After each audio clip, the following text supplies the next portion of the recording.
qanaqa qilib ingliz tilini kino ko'rish orqali o'rgansa bo'ladi. Bu bo'yicha men bundan adashmasam 3 yil oldin, 4 yil oldin video chiqargan edim va buni yana yangiroq formatida sizlarga qo'shimcha tavsiyalar bilan video qilishga qaror qildim. Hozirgi paytda ingliz tili juda ham ommalashyapti, ya'ni butun trendga aylangan va uni o'rganish juda ham qiyin bo'lib qolgan ko'pchilik uchun.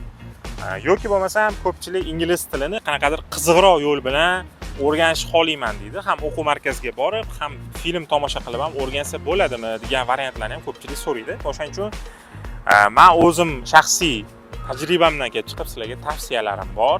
Bugungi videodagi o'sha sizlarga tushuntirib beriladigan mavzu aynan ingliz tilida kino ko'rib, uni ingliz tilini o'rganishni shu bosqichlarini hammasini sizlarga tushuntirib beraman.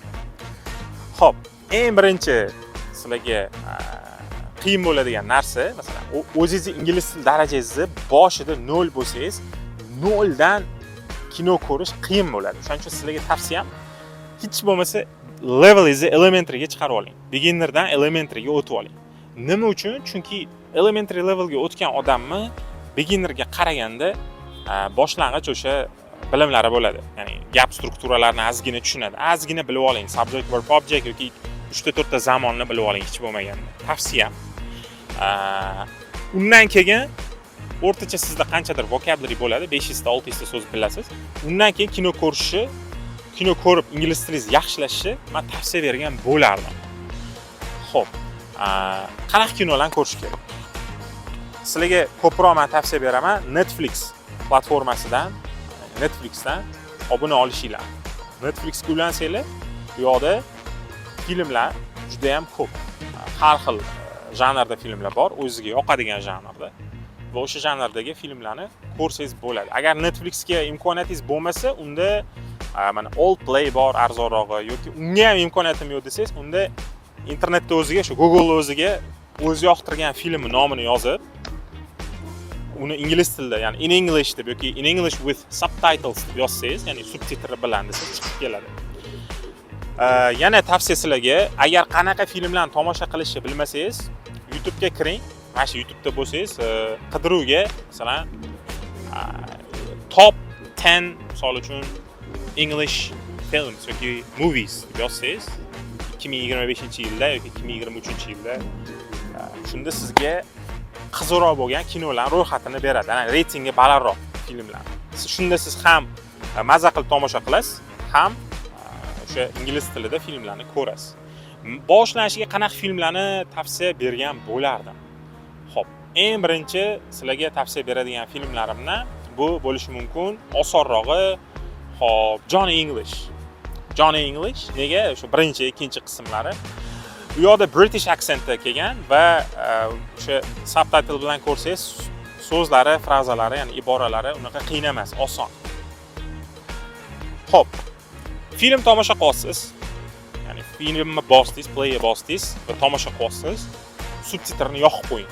Subtitrni yoqib qo'yganingizdan keyin tagida sizda yozuvlar chiqadi, subtitrlar chiqadi. O'sha subtitrni ko'rib, pauza bilan, 5-10 sekund yoki 1 minutgacha bo'lgan pauza bilan subtitrda chiqayotgan yangi so'zlarni daftarga yozib, tarjimasini chiqarib, ya'ni gappa ma'nosini chiqarib, undan keyin o'sha nima deydi, filmda qahramon, filmdagi aktyor qanaqa intonatsiya bilan gapirayotgan bo'lsa, ya'ni ovoz toni qanaqa ketayotgan bo'lsa, siz ham xuddi shunaqa intonatsiya bilan, ovoz toni bilan gapirishni mashq qilib ko'ring.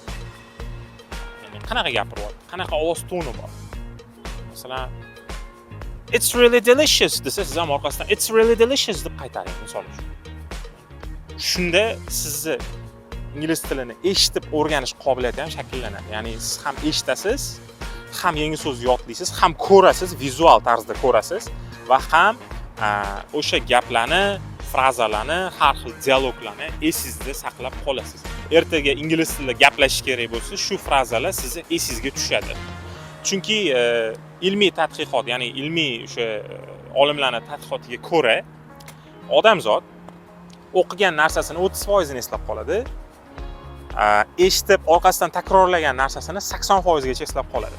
Ya'ni o'qigandan ko'ra eshitib, gapirib, balandroq gapirganda sizni qulog'ingizda ko'proq qoladi, eshitib tushunganingiz uchun esingizda ko'proq qoladi. O'shaning uchun sizga tavsiyam, siz kino ko'rayotgan bo'lsangiz, ovozini balandroq qilib, o'sha gapirayotgan narsangizni baland tovushda gapirsangiz, ya'ni o'zingiz ham rolga kirib, o'sha aktyor nima gapirayotgan bo'lsa, o'sha aktyor roliga kirib gapirsangiz, o'shanda sizni esingizda ko'proq qoladi.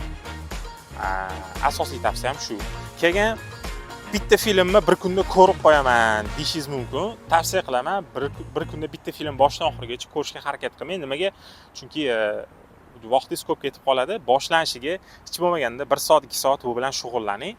Pauza play qilib, keyin so'zlarni tarjima qilib, undan tashqari yana o'sha nima deydi, o'sha so'zlarni yodlab, mashq qilib praktика qilguningizga ko'p vaqt ketib qoladi. Shuni hisobini olib, 1 soatdan, 1,5 soatdan kuniga boshlash tavsiya qilinadi. Endi so'zlarni tarjima qilish uchun qanaqa lug'atdan foydalansam bo'ladi? Qanaqa ilova bor desanglar, sizlarga men tavsiya qiladigan ilova Bridge bu shu. O'zimizdan ilova etsam bo'ladi, chunki nima deydi, hozirgi razraботkalari, o'sha o'zbek tilidan ingliz tiliga tarjimalari, so'z yodlash uchun qulay funksiyalari juda ham menga yoqib tushgan va o'zim o'quvchilarimga ham Bridge tavsiya qilaman. Shu Bridge ilovasini yuklab olinglar. Agar Bridge qidirib topa olmayotgan bo'lsangiz, uni ham silkasini opисаниеga qo'yib qo'yaman. Shu Bridge lug'atini, ilovasini yuklab olasiz, bemalol ishlataverasiz.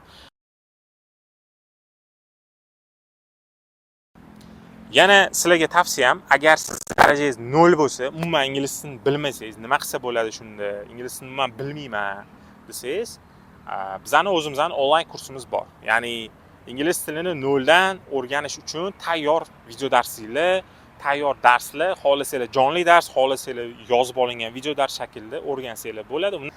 Sizlar bilan Kamina Farhod Hakimov bo'ldi. Agar video yoqqan bo'lsa, qo'llab-quvvatlash uchun like bosib qo'yinglar, kommentga fikringizni yozinglar va o'sha hamma eslatib o'tilgan ma'lumotlarni, hattoki shu onlayn kursimizning ham silkasini opисаниеdan topsanglar bo'ladi. Kommentariyaga ham qistirib qo'yamiz.